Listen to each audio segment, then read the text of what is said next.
A cultura da excelência é buscar fazer da melhor maneira possível aquilo que a gente se propõe a fazer. E eu costumo dizer, por que é uma cultura? Porque a gente nunca atinge a excelência. Quando nós chegamos a um patamar de que nós acreditamos que o nosso produto, que o nosso serviço, nossa atuação esteja num patamar de excelência, ela já se moveu. A excelência é um alvo móvel. Aquilo que nós fazíamos no futuro, novas inovações, novas questões serão necessárias. A gente continue buscando a excelência. Aquilo que eram as boas jogadas da seleção no passado não são suficientes para nos garantir lá na frente. Isso serve para todos nós, em qualquer área que nós atuemos. A questão é, o vencedor é apenas o perdedor que tentou mais uma vez. Tive sucesso e vários insucessos. Eu acho que nenhum de nós teve uma carreira linear, onde quer que seja. Só não perde quem não joga. Quem nunca jogou, nunca perdeu, mas quem joga, perde. Só não erra quem não tenta fazer. Sempre que a gente aprende algo, e uma derrota nos ensina muito, qualquer tipo de percalço nos traz ensinamentos. E quando a gente aprende, a gente nunca perde totalmente. Eu mantenho a minha equipe motivada. Como é que eu me motivo? Eu costumo dizer primeiro que a motivação é algo que vem daqui. Eu posso ser um oxigênio para a sua chama, mas a chama eu não vou acender. E hoje há várias teorias modernas de motivação, mas há dois pilares que são as raízes fundamentais da motivação. O primeiro pilar de motivação é a paixão. A paixão que nos torna mais perseverantes, que gera consistência, porque não é simplesmente ir lá, atuar e fazer, é um processo. E naquele dia que você você não tem paixão pelo que você faz, não é um propósito forte que te apaixone, você não vai. Ah, a gente já ganhou tanta coisa, então para que continuar? Porque eu amo o processo. A cada dia eu levanto para treinar e tentar dar um treino melhor. A cada dia eu levanto para fazer algo para que impacte as pessoas. O segundo pilar de motivação, as pessoas fazem o que fazem porque são apaixonadas ou porque precisam muito. A necessidade move a ação. As pessoas fazem o que fazem por necessidade ou paixão, ou um misto das duas coisas. Se não houver essa necessidade interna ou a paixão, muito difícil que a gente consiga realmente motivar alguém. Será alguma coisa efêmera, passageira, mas não é uma coisa duradoura, que realmente é o que a gente quer. Eu quero usar um rapaz, Sérgio Cadinha, líbero da seleção, venceu não pela paixão, venceu pela necessidade. Agora que personagem interessante. Nascido na periferia de São Paulo, ele usa o esporte como forma e ferramenta de transformar a vida da sua família. Quando eu olhava para ele treinando e jogando conosco, ele treinava e jogava como se estivesse correndo atrás de um prato de comida, literalmente. O voleibol deu a condição de transformar a alimentação da sua família, a vida da sua família. Então a necessidade moveu esse rapaz. E quando alguém à sua volta do seu time não dava 100%, ele ia para dentro e cobrava. Movido pela necessidade, 100%. Não aceitava que ninguém ao seu lado não desse o seu máximo. Segunda questão, segundo ponto. Esse rapaz se transformou num líder. Dispare, olhe, lembra quem pôde assistir em campo? Ele era um líder do time. E um dia me perguntaram, mas Bernardo, como é que um rapaz sem nenhuma formação acadêmica se torna um líder? A única liderança que sustenta pelo tempo é a liderança pelo exemplo. O que ele fazia no dia a dia era dar o exemplo com as suas ações, e não com teorias de liderança. Era ação diária de dar 100%. Quando um jovem chegava e via como um campeão, como ele dava 100%, como é que não daria 100%? O líder pelo exemplo. Lembrem-se sempre, as pessoas vão ouvir muito mais aquilo que a gente faz do que aquilo que a gente diz. Quando eu dizer algo e não fazer aquilo que eu prego permanentemente. Então, caminhem segundo aquilo que vocês pregam, que vocês dizem que vão fazer. E esse era um exemplo de líder. Outra questão interessante que a gente para e olha para ele. Quem acompanha voleibol, qual é a função do Serginho? Ele é um líbero. O líbero não faz ponto. Ele foi eleito o melhor jogador, não o melhor líbero, o melhor jogador do mundo, 2009 e 2016. O que significa isso? A valorização de todas as funções. Não é só quem conclui o ponto, eventualmente quem está na frente das câmeras e quem está atrás das câmeras propiciando para que isso aconteça. Ou seja, o conceito de time, e ele representa a força do time. Quando eu penso nele, a final olímpica contra a Itália no Maracanãzinho, terminada a partida, aquela comemoração, eles vão para o vestiário, trocar de uniforme para botar um agasalho bonito para o pódio receber a medalha. Ele tira a camisa que estava usando no vestiário e fala, patrão, presente para você. Depois de tantos anos, ele se aposentava naquele momento e concluía a sua missão. Ele, sem conhecer a história daqueles rapazes de preto chamado All Blacks, é o time de rugby da Nova Zelândia, uma das seleções, se não a seleção mais vitoriosa da história do esporte mundial. Vocês sabem que o rugby da Nova Zelândia é mais importante que o futebol no Brasil. E qual é a missão de um All Black? Quando o rapaz recebe na Nova Zelândia aquela camisa preta, é como vestir a nossa amarelinha, digamos assim. É a maior honra que um jovem neozelandês pode conquistar, vestir a camisa e ser um All Black. Qual é a missão do All Black? Quando ele deixa aquela camisa a cada temporada, no final da sua carreira, ele tem que deixar aquela camisa num ponto superior ao que ele encontrou. Qual é a nossa missão? Agregar valor, somar, contribuir. Ele, sem saber da história dos All Blacks, ele concluía a sua missão e deixava aquela camisa azul de líbero num patamar muito superior ao que ele havia encontrado. Quando ele chega conosco em 2001, chegamos juntos à seleção, a nossa empresa era a 6ª colocada no mercado mundial de voleibol masculino. No ranking mundial, nós somos 6º colocados. E nós chegamos em 2001 e começamos a trabalhar. Ele entrega aquela camisa de 2016 com a seleção há 13 anos no topo do ranking mundial, consistentemente, sem sair uma semana. Ele havia cumprido a sua missão, contribuído, agregado valor, somado. E o que é mais importante na condição, ele teve a real noção do que é ser um time. Um time valoriza o nome que está na frente. No nosso caso era Brasil. Não o nome que está atrás, Bernardinho, Serginho, o que é que seja. É o nosso propósito, é o nosso time. E ele foi um cara que valorizou demais isso e que cumpriu a sua missão. Acho que é sempre líderes, onde quer que seja, e das formas mais diferentes. Mas a essência do líder, o líder é o guardião dos valores. Quais são os valores da nossa instituição? O que nós acreditamos? O que nos une? O que faz de nós sermos? Em que nós acreditamos? E como é que nós agimos? Quais são os valores? Qual é a cultura que nós vamos estabelecer aqui? Quero falar um pouquinho da minha para que vocês pensem na cultura do ambiente que vocês estão inseridos. O primeiro valor da nossa cultura chama-se integridade. Aqui ninguém vai enganar ninguém. Não, é duro, mas é justo. Ou seja, para que eu possa criar um ambiente de confiança, eu tenho que acreditar no comportamento da pessoa, comportamento ético, correto, moral. Se eu não acreditar naquilo, não há confiança. E a confiança é a base da relação. Eu vou citar um exemplo para vocês. Lá atrás, num certo momento da trajetória, eu tive que, enfim, tirar momentaneamente um grande atleta. Qual era a minha preocupação? Se aquela medida que publicamente foi tida como algo autoritário, nepotismo, o que quer que seja, como é que o meu time recebia aquilo? Se eles duvidassem da minha intenção, eu não seria mais um líder. E se eles não duvidaram e permaneceram comigo, porque eles acreditaram que era necessário ser feito, porque estava havendo naquele momento transgressão de valores. Eu posso negociar uma remuneração, eu posso negociar o horário do treinamento, a cor da camisa, mas valores e princípios não negociamos.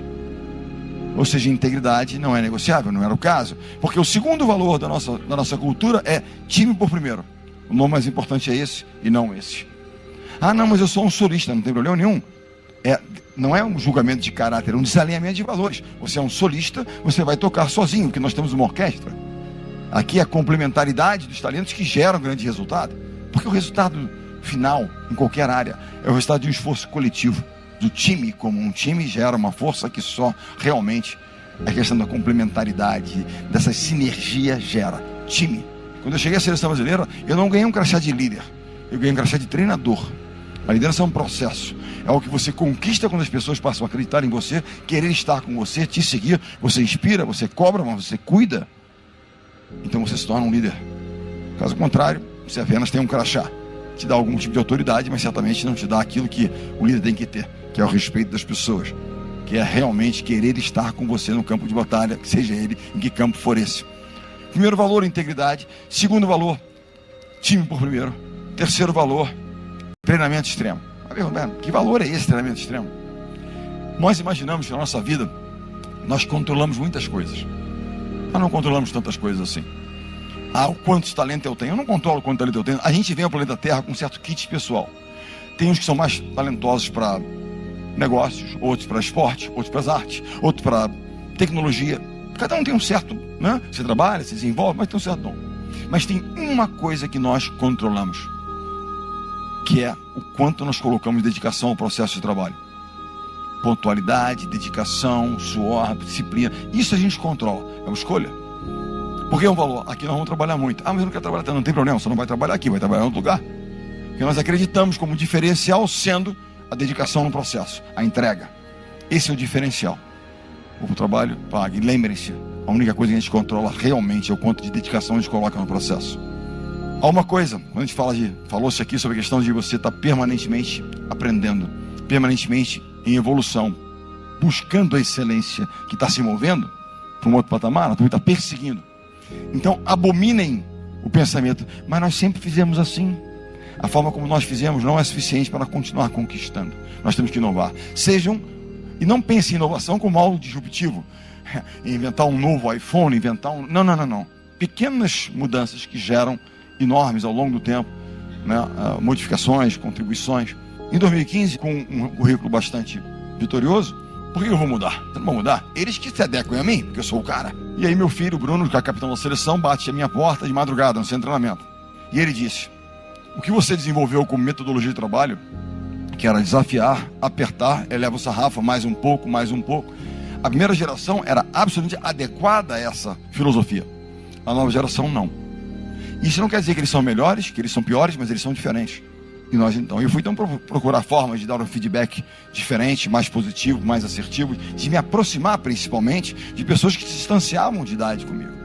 Porque a única forma de nós liderarmos é conhecendo as pessoas. Como é que eu vou motivar alguém se eu não conheço aquela pessoa? Será que eu tenho que trabalhar a autoestima dela ou desafiá-la? Novas gerações, pessoas diferentes, bem tratadas de formas diferentes, são os mesmos princípios.